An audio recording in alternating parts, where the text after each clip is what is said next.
few minutes. I want to talk first to Julia Bue-Said, CEO at Advantage Travel Partnership, the UK's largest network of travel companies. I mean, it is not an easy time, is it, Julia?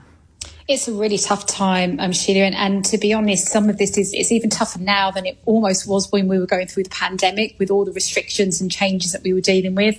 It's very difficult to advise customers, and for travel agents who are right at the kind of almost at the end of the chain, it's incredibly frustrating, time consuming, and the impact to their businesses is really colossal. You've heard from Charlotte just there, and I know you will have heard this back and forth before from the airlines to the carriers and the airports. How do you read this situation? I think the reality is, from our perspective, for an industry that was literally shut down for 2 years, and we've seen a report that's come out, Public Accounts Committee report that's come out today, which really gives us an overview of the view of the restrictions and the benefit or not that travel restrictions had, traffic light system restrictions had on the containing COVID. All of that put together, you've got to bring Brexit into that, but that has had an impact, not only just from a staffing point of view, but from passport changes. It's all come together in a perfect storm.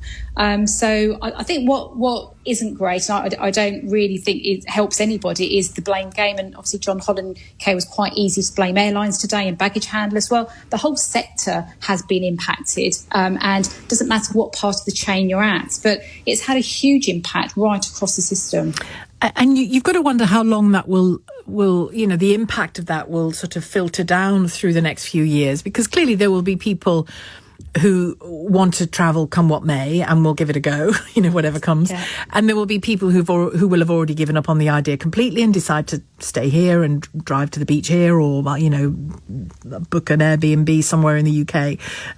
There's some beautiful opportunities to do that as well. I mean, it can be pricey. It depends on what you can afford and what you've got access to. But that's true of any kind of travel, I suppose, isn't it? But you have to wonder whether, it does feel to me like we are in very different times. Even those of us who might not be feeling the worst of the financial crisis, everything is harder to do than it used to be.